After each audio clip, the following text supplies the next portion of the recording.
मित्रांनो नमस्कार. संकल्प वर्धीचा या आपल्या YouTube चॅनलवर तुमच्या सर्वांचे प्रथमतः सहर्ष स्वागत.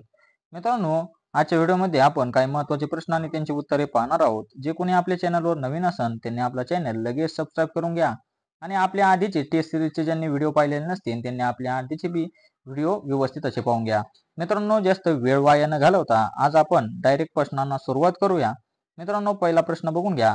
आंध्र प्रदेशची नवीन राजधानी टिंबटिंब नदीच्या तीरावर आहे. आता आंध्र प्रदेशची नवीन राजधानी जी आहे ती कोणत्या नदीच्या तीरावर आहे? ऑप्शन बघा. कावेरी, कृष्णा, गोदावरी आणि नर्मदा. तर आंध्र प्रदेशची नवीन राजधानी ही कृष्णा नदीच्या तीरावर आहे, म्हणजे कृष्णा नदीच्या काठी आहे. दुसरा प्रश्न बघा. टिंबटिंब रोजी जागतिक मातृभाषा दिन असतो. जागतिक मातृभाषा दिन केव्हा असतो? ऑप्शन बघा. 30 जून, 21 जून, 21 फेब्रुवारी आणि 22 फेब्रुवारी.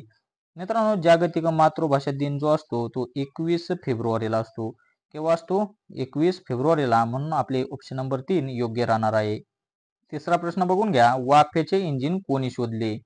ऑप्शन बघा. Robert cock, James watt, Ford आणि यापैकी नाही. तर मित्रांनो, वाफेचे इंजिन कोणी शोधले? तर जेम्स वॅटने वाफेच्या इंजिनाचा शोध लावलेला आहे. म्हणून ऑप्शन नंबर 3 आपले योग्य राहणार आहे. चौथा प्रश्न बघा. योग्य विधान निवडा. आता दिलेल्या दोन विधानांपैकी तुम्हाला एक योग्य विधान निवडायचं आहे. विधान पहिले पाहून घ्या. हिंदू महासभेची स्थापना स्वातंत्र्यवीर सावरकर यांनी केली. दुसरं विधान पहा. गदर पार्टीची स्थापना टिळकांनी केली. तर मित्रांनो, यापैकी योग्य विधान कोणते आहे? तर आपल्या प्रश्नाचे उत्तर आहे विधान 1 बरोबर. मग एक विधान कोणतं बरोबर आहे ते व्यवस्थित पाहून घ्या. हिंदू महासभेची स्थापना स्वातंत्र्यवीर सावरकर यांनी केलेली आहे. म्हणून 1 नंबरचं जे विधान आहे ते आपले बरोबर आहे. पाचवा प्रश्न बघा. बेरोजगारी, वार्धक्य, आजारपण आणि अपंगत्व आणि इतर कोणत्या बाबतीत सरकारने सार्वजनिक मदतीचा हक्क द्यावा असे मार्गदर्शक तत्वामध्ये सुचवलेले आहे? ऑप्शन बघा. अवांछित परिस्थितीच्या म्हणजे आकस्मिक आपत्तीच्या, जखमी सैनिकांच्या आणि इच्छांच्या, जमातवादी दंग्यांच्या.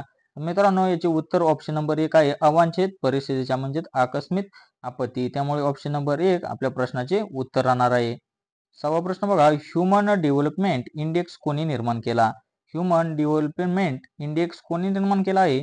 ऑप्शन बघा. मेहबूब उल हक, एम विश्वेश्वरय्या, अमर्त्य सेन आणि इंजमाब उल हक. तर मित्रांनो, याचे योग्य उत्तर राहील अमर्त्य सेन. अमर्त्य सेन यांनी ह्युमन डेव्हलपमेंट इंडेक्स निर्माण केलेला आहे. त्यामुळे ऑप्शन नंबर 3 आपल्या प्रश्नाचे योग्य राहणार आहे. सातवा प्रश्न बघा. 12 ज्योतिर्लिंगापैकी एक गणले जाणारे घृष्णेश्वराचे मंदिर कुठे आहे? आता घृष्णेश्वर हे ज्योतिर्लिंग कुठे आहे? ऑप्शन बघा. वेरूळ, अजिंठा, दौलताबाद आणि औंढा नागनाथ. मित्रांनो, याचे योग्य उत्तर राहणार आहे वेरूळ. वेरूळ येथे घृष्णेश्वराचे मंदिर आहे. आठवा प्रश्न पाहून घ्या. खालीलपैकी कोणती व्यक्ती दलित साहित्य चळवळीशी संबंधित नाही? संबंधित नसलेली व्यक्ती कोण आहे? ऑप्शन बघा. रमेश ढसाळ, अविनाश डोळस, वामन निंबाळकर, प्रकाश खरात. तर मित्रांनो, रमेश ढसाळ जे आहेत ते दलित साहित्य चळवळीशी संबंधित नाहीत. त्यामुळे ऑप्शन नंबर 1 आपल्या प्रश्नाचे उत्तर राहणार आहे. मग संबंधित कोण कोण होते दलित साहित्य चळवळीशी? अविनाश डोळस, वामन निंबाळकर आणि प्रकाश खरात हे दलित साहित्य चळवळीशी संबंधित व्यक्ती होती आणि रामदास ढसाळ जे होते ते त्याच्याशी संबंधित व्यक्ती नव्हते. नवा प्रश्न बघा. सुकुमार सेन हे भारताचे पहिले टिंबटिंब होते. द सुकुमार सेन हे भारताचे पहिले काय होते? ऑप्शन बघा. सर्वोच्च न्यायालयाचे सरन्यायाधीश, मुख्य निवडणूक आयुक्त, वित्त आयोगाचे पहिले अध्यक्ष, पहिले IPS अधिकारी. तर सुकुमार सेन हे भारताचे पहिले मुख्य निवडणूक आयुक्त होते. कोण होतं? तर मुख्य निवडणूक आयुक्त होते. 10वा प्रश्न बघा. इसवी सन 1930 मध्ये पहिल्या गोलमेज परिषदेचे आयोजन कोणी केले? पहिल्या गोलमेज परिषदेचे आयोजन कोणी केले? ऑप्शन बघा. Ramsay MacDonald, lord Canning, lord Mountbatten आणि लॉर्ड रिपन.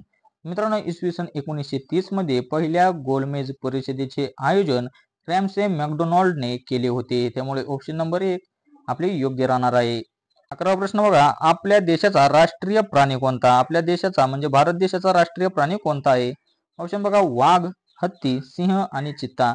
आपल्या देशाचा राष्ट्रीय प्राणी जो आहे तो वाघ आहे. त्यामुळे ऑप्शन नंबर 1 आपल्या प्रश्नाचे उत्तर राहणार आहे. 12वा प्रश्न बघा. तलाठी दप्तरमध्ये एकूण गाव नमुन्यांची संख्या किती असते?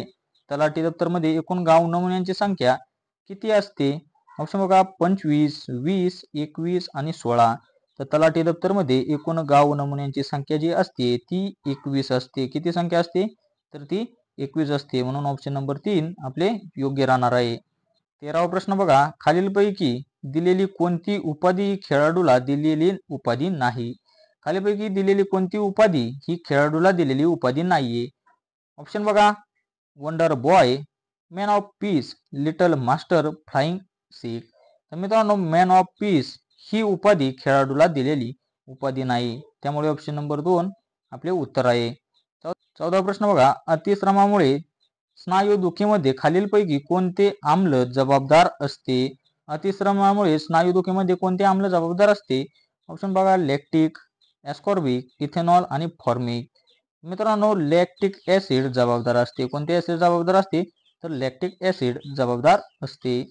15वा प्रश्न बघा, पीएचडी चे पूर्ण रूप कोणते आहे? पीएचडी चे विस्तारित रूप काय?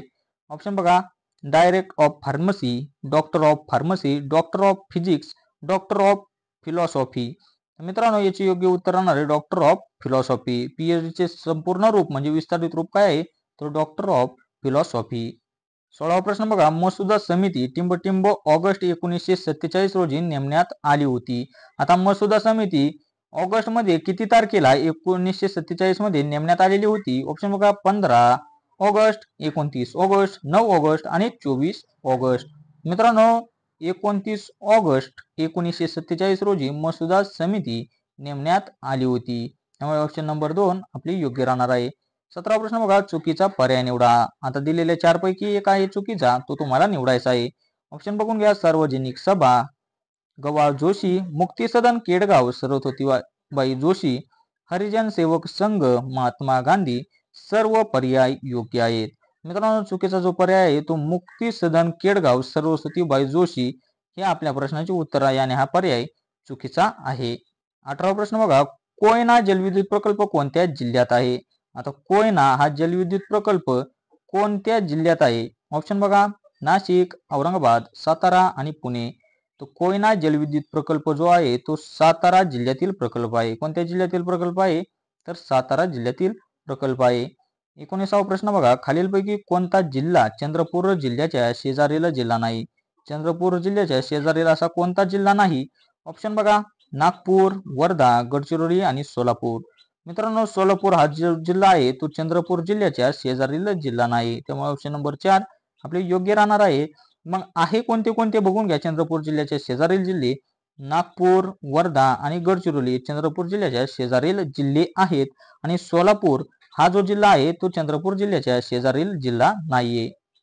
मित्रांनो आजचे होते आपले 20 प्रश्न. ते कसे वाटले ते कमेंटद्वारे नक्कीच कळवा आणि ज्यांनी कोणी आपल्या व्हिडिओवर अजूनपर्यंत लाईक केलेलं नाही किंवा ज्यांनी आपला चॅनल सबस्क्राईब केलेला नाही त्यांनी लगेच आपलं चॅनल सबस्क्राईब करून घ्या.